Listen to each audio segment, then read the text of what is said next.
Okay, let's dive into this because today we are looking at the incredibly high stakes world of retail customer service.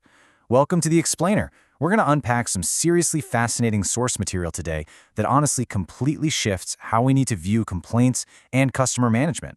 If you've ever wondered how the absolute top retail brands survive and actually thrive in these packed, hyper-competitive markets, well, the answer really lies in how they handle things when it all goes wrong. So, I want you to put yourself in the shoes of a shopper for just a second. Think about your absolute favorite store. You got it? Now, ask yourself this core question. What really keeps you coming back? Is it just the prices? Maybe the location? Or is it something a little deeper? The research we're unpacking today argues that what truly drives that deep brand loyalty isn't just a flashy product. It's the underlying foundation of ethical service. Literally, it's how a brand responds to you when you have a problem. To figure this all out, we've got a clear roadmap for today. Number 1, the retail differentiator. 2, why trust matters most. 3, steps to resolve grievances. And finally 4, the ultimate payoff. Starting right off with Section 1, the retail differentiator.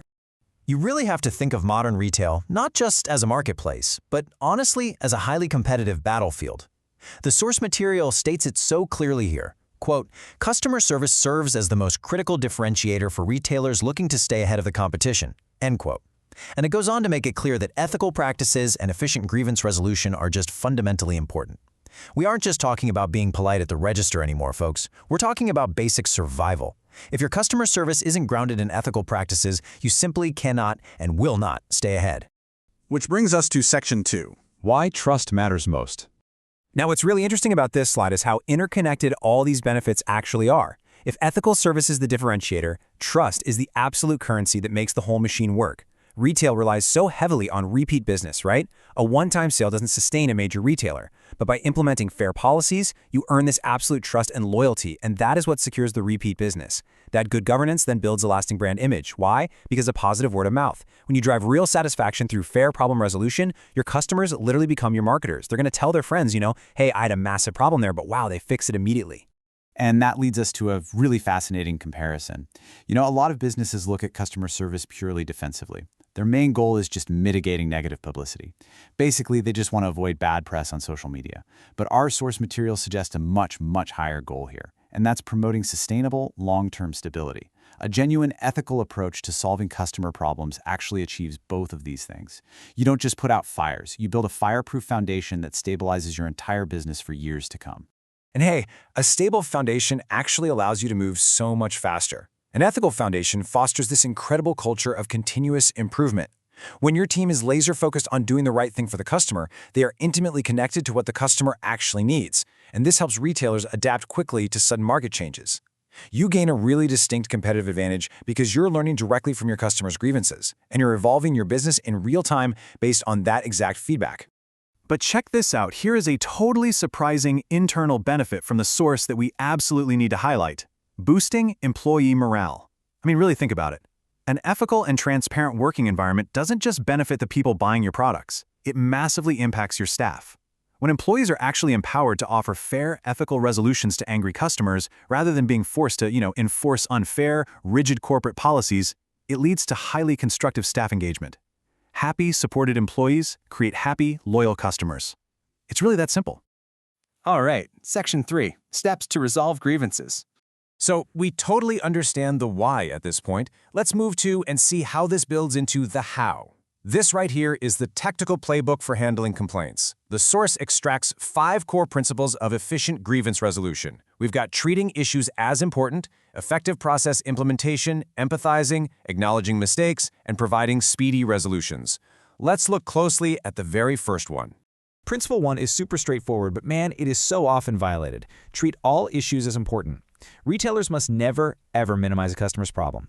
You might have seen this exact same complaint 100 times before lunch today, but for the customer standing right in front of you, it's a brand new, massive frustration.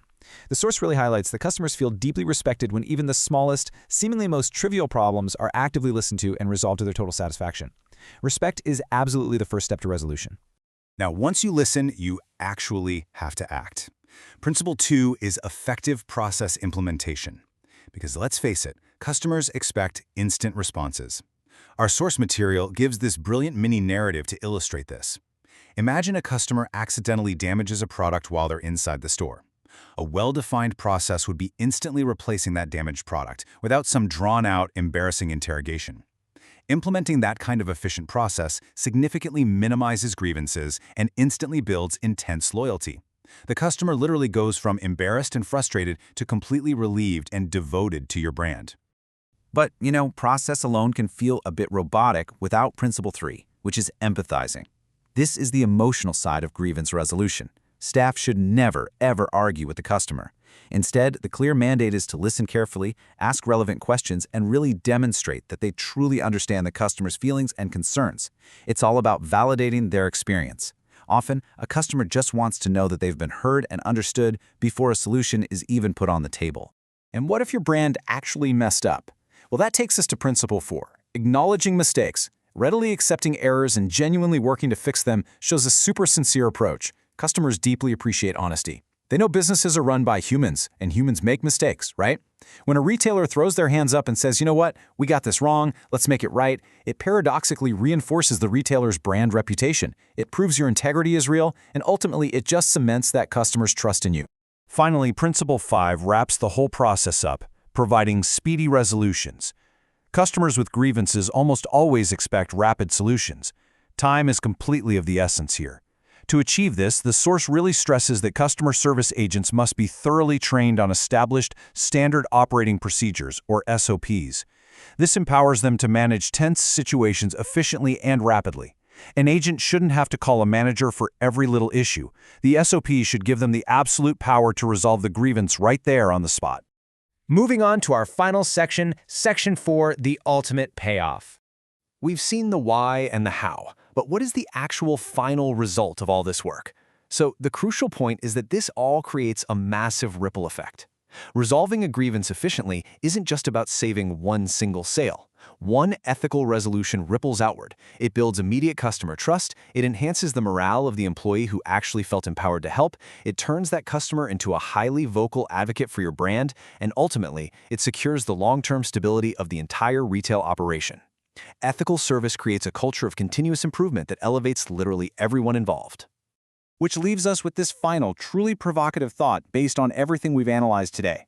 If every complaint is genuinely an opportunity to build trust and strengthen your foundation, how is your business responding to its biggest critics? Are you minimizing their issues, or are you actually using them as stepping stones to build a stronger, more ethical brand?